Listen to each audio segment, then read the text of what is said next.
Hello everyone and welcome to the next part of this complementary function.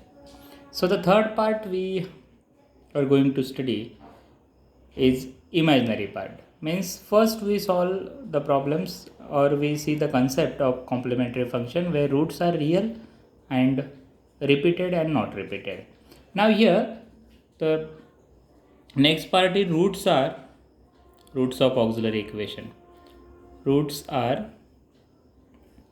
imaginary or you may call complex. Roots are imaginary and not repeated, non-repeated roots. So roots are imaginary means it contains I, complex number. So first thing you have to keep in your mind that complex roots are always appear in pairs. If I take alpha plus I beta is one root, then obviously alpha minus I beta is the another root of equation. So let suppose m1 is equal to alpha plus I beta, then m2 is equal to alpha minus I beta. These are the two roots. Then these two roots we can write in this way: alpha plus minus I beta. So alpha plus I beta, alpha minus I beta, we can write alpha plus minus I beta, and complementary function is equal to, take this alpha e to the power e raised to alpha x into, there are two roots here m1 and m2, so two constant must be there, c1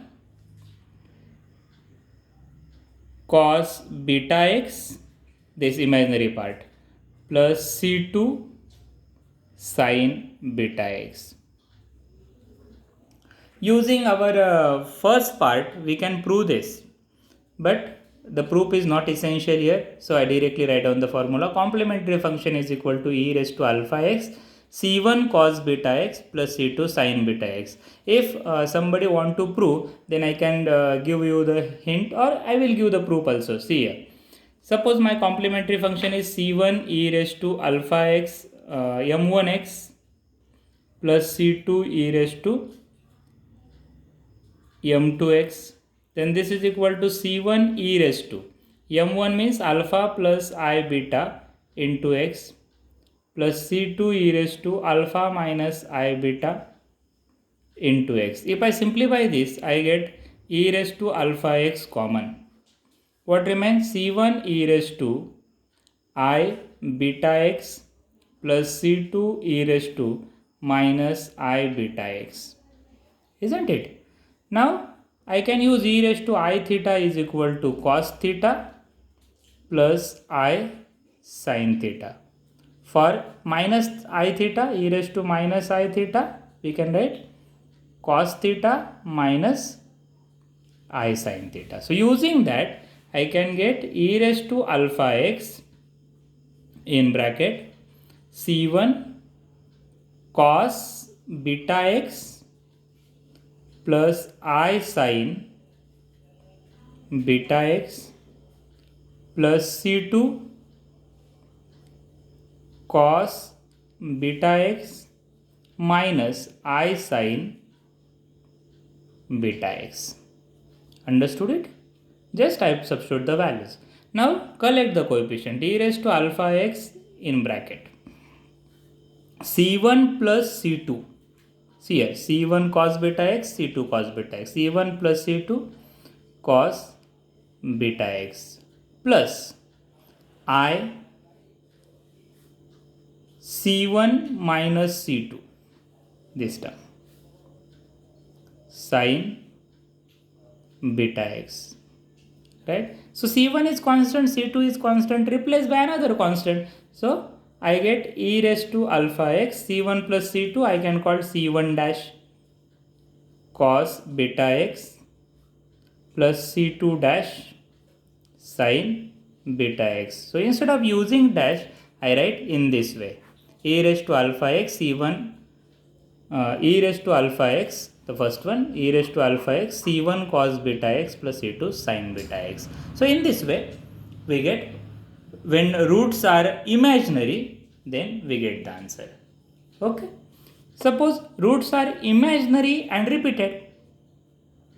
Roots are imaginary and repeated.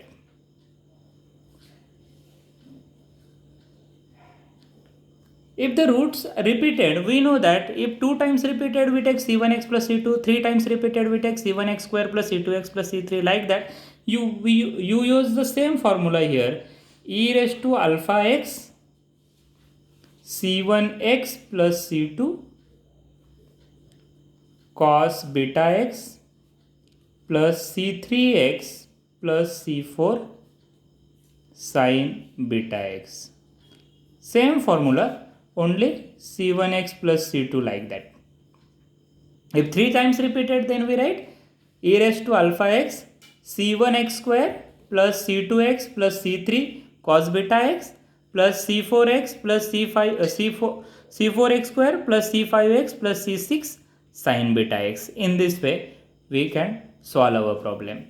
Now, there may be a question in your mind. We have n roots, but in imaginary root, we just consider m1 and m2 only. Only 2 roots are there. Suppose anybody get 4 root, 6 root, 8 root, like that. Then, as I told you, complex root always appear in pairs. So for the first pair, alpha plus I beta, alpha minus I beta, for the first pair, this is the answer.